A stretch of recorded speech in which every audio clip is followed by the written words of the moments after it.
hindi nakikinig. Yung boses mo na nga lang narinig ko buong gabi. Nakakalindi na. Sa lahat ng gagawin ko, kailangan may sasabihin ka. Mas hindi ako bata. Dahil ko pa nanay ko ah! Troy, kung ayaw mo tutuhin ka na parang bata, huwag kang umasa na parang bata! For God's sake, man!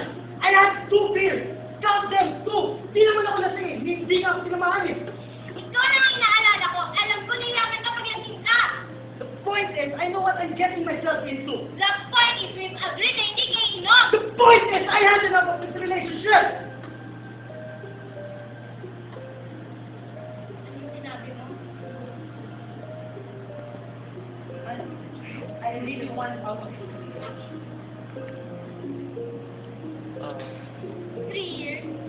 Troy, 3 years. Sinasayang mo dahil nakadalawang beer ka lang. You know what? Huwag na tayo mag-usap at medyo kalmado ka na. Man, tama na. Ayoko na. Pagod na ako. Bigyan na natin ito.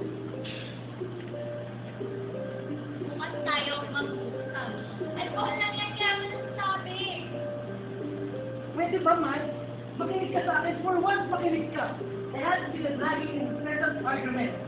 Sawa na ako. Pira na si Ilos. Tuwing magkasama tayong dalawa. At sawa na akong matakal ng mga Busog naman si Ricky. I want to be free! Free! Kapag naman kaya ako ginagawa yun, di ba? I care for you so much! Ayoko na hindi ko nahihirapan ka! Man,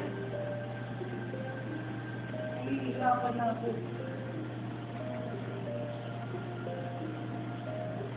I'm sorry it had to come to this. But if you love me, if you ever love me, you let me go.